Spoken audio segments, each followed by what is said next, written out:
party members held concerns for Peter Dutton's leadership as soon as he was elected opposition leader.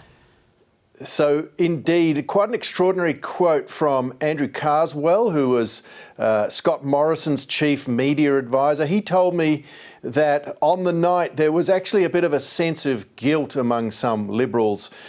They had felt from early days that Peter Dutton wouldn't succeed, but as his leadership developed, as they sort of got into the motion, and also it has to be said, while the government was in trouble on a lot of fronts, very weak, they felt that maybe he might just pull this off. They, in his words, put their shoulder to the wheel and just believed. But then when they woke up on Sunday morning, he sort of remembered that indeed they'd always had these misgivings. So politics, an interesting business, Roz. You have to believe when you're in those positions, and people can spin the potential of someone all they like. When it comes to the crunch, it's pretty ruthless. The outcome on Saturday was part of much longer problems. Fascinating stories emerging, Roz, such as that seat of Mackellar, which the Liberal Party was hoping to pull off Sophie Scamps.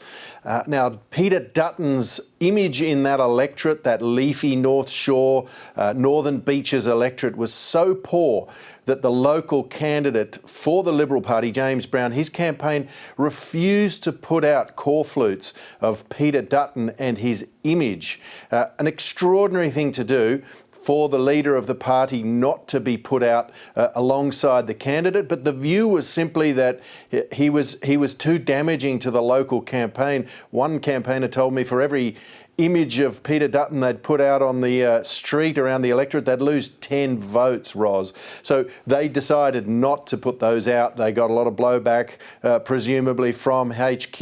Those corflutes in the bin. Voters never saw them. And what about the impact of internal party polling? Very interesting discussion now underway about why the Liberal Party campaign never took evasive action during the 5-week campaign.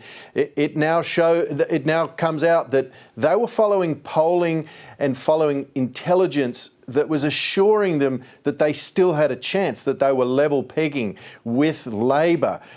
They were heading towards a mountain range without enough gap from the ground, it turns out. They never made decisions to change course, find new tactics, or what the political class often talks about as saving the furniture. That would have changed some campaigns in local seats.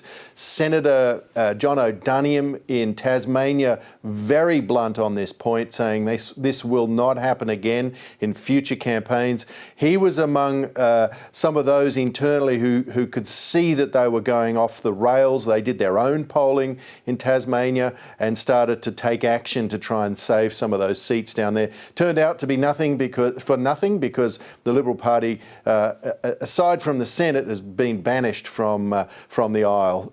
Ros, back to you. So extraordinary stuff coming out as we go, down the line of who was to blame and where the faults lay. There's still, I suspect, quite a lot more to come.